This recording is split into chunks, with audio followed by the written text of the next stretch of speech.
పెడతలేరా? మన జాతరకు పోతాం, మన పిల్లలు అదిగోని ఇదిగోని అని అంటే మనల్ని ఎవరన్నా ఫ్రీగా తీసుకపోయినా మనం ఆడ ఖర్చు పెట్టొస్తలేమా? Hotel industry, food industry, transportation, ఇన్ని వేల మంది వస్తే ఎన్ని ట్యాక్సీలు, నిరుద్యోగ యువకులకు ట్యాక్సీలు నడుపుకో, ఊబర్, ఓలా లాంటి వాటికి ఎంతమందికి పని కలుగుతుంది? ఎన్ని హోటల్స్ నెల రోజులు 100% బుకింగ్ ఉంటాయి? ఇంత ఆదాయం రాష్ట్రానికి రాబోతుంది. ప్రపంచ దేశాలని హైదరాబాదు నగరం వైపు చూడబోతున్నాయి. ఇన్ని దేశాలను ఒక దగ్గరికి మనం రప్పించగలిగిన శక్తి సామర్థ్యం నీకుంటే, అమెరికాలో చదివచ్చినావు కదా, 10 ఏళ్ళలో ఎందుకు తీసుకురాలేదు? ఫార్ములా ఈ రేస్ అంట. ఫార్ములా ఈ రేస్ ముసుగులో ప్రభుత్వం పైసలు నువ్వు కొల్లగొట్టినావు స్వామి. అందుకోసమనే నువ్వు కేసు ఎదుర్కొంటున్నావు. నీకు నాకు పోలిక లేదు. ప్రజల కోణంలో ప్రజా సమస్యలను పరిష్కరించాలన్న ఆలోచనతో నేనున్నా. ఉద్యమం ముసుగులో మొత్తం ఉన్నదంతా ఊడ్చుకపోదామన్న ఆలోచనలో మీరున్నారు. నీకు నాకున్న తేడా ఇది. ఏ రోజన్నా మిమ్మల్ని నా కుటుంబ సభ్యులకి ఇట్లా కలిసి చెప్పడానికి మాట్లాడినారా? మీరు మీరు మీరు ప్రత్యక్ష సాక్షులే కదా, నేనేం కొత్తగా చెప్పాల్సిన పని లేదు కదా. నేను ఎందుకు ఇవన్నీ మీ దగ్గర పంచుకుంటున్నా అంటే, ఇవన్నీ చర్చలు జరగాలి. 10 సంవత్సరాల వాళ్ళ పరిపాలన, మొదటి 6 నెలలు మనకు పార్లమెంట్ ఎన్నికల వరకు మనం పరిపాలన చేసింది. ఇలా తర్వాత 10 నెలలు మనం పరిపాలన చేసింది. 10 నెలల నేను తీసుకున్న నిర్ణయాలను విశ్లేషించండి. విశ్లేషించి మార్కులు ఇవ్వండి. పట్టు వచ్చిందా, పట్టు రాలేదా? పట్టింపు లేకుండా వ్యవహరించిన మీ విధానానికి, పట్టుదలతో నా రాష్ట్రాన్ని పునర్నిర్మించాలన్న మా విధానానికి పట్టు ఉందా లేదా చూడండి. 8 లక్షల కోట్ల రూపాయలు నువ్వు అప్పులు చేస్తే సంవత్సరానికి మన ఈ 15 నెలల 1,53,000 కోట్ల రూపాయలు ఆయన చేసిన అప్పులకు తప్పులకు అసలు మిత్తి కట్టిన నేను.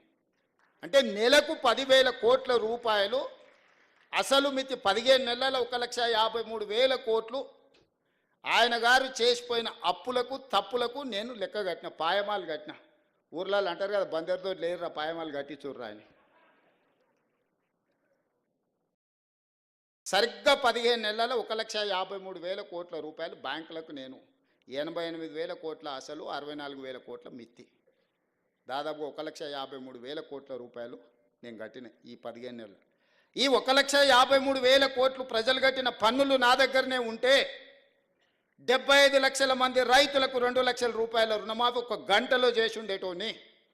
30 లక్షల పేదోళ్ళ కుటుంబాలకు 5 లక్షల ప్రకారం 30 లక్షల ఇందిరమ్మ ఇల్లు ఒక్క సంవత్సరంలో కట్టి ఈ రాష్ట్రంలో ఏ పేదోడు కూడా ఇల్లు లేదు అనుకుంటే అందరికీ ఇల్లు ఇచ్చి ఉండేటోని.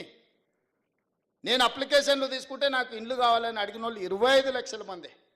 ఈ 25 లక్షల మందికి నువ్వు చేసిన అప్పులకు నేను కట్టిన పాయమాలు నా దగ్గర జేబులో ఆ నగదే ఉంటే ఈ రాష్ట్రంలో ఏ పేదోడు కూడా ఇల్లు లేదు అని అనుకుంటే ఇచ్చుండేటోని.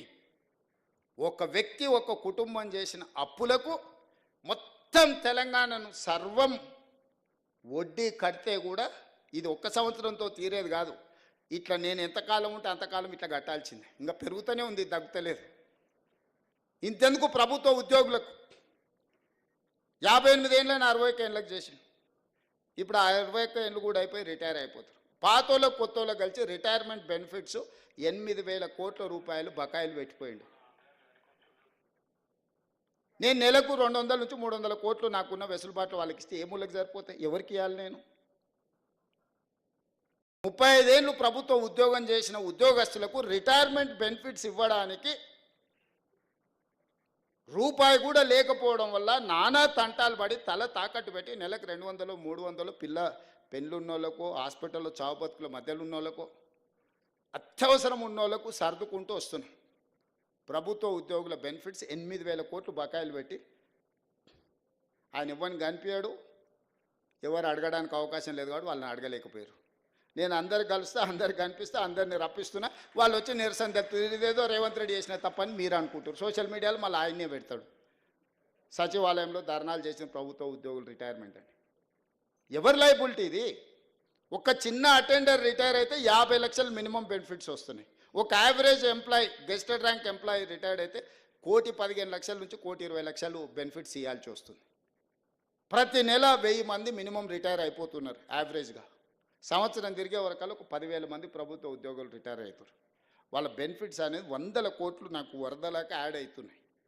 ఈ రోజుకు 8,000 కోట్ల రూపాయలు ప్రభుత్వ ఉద్యోగులకు రిటైర్మెంట్ బెనిఫిట్స్ నా దగ్గర పెండింగ్ ఉన్నాయి. ఎట్లా తీసుకొచ్చి ఇవ్వాలా? ఏ అప్పు పుడతలేదు మార్కెట్లో.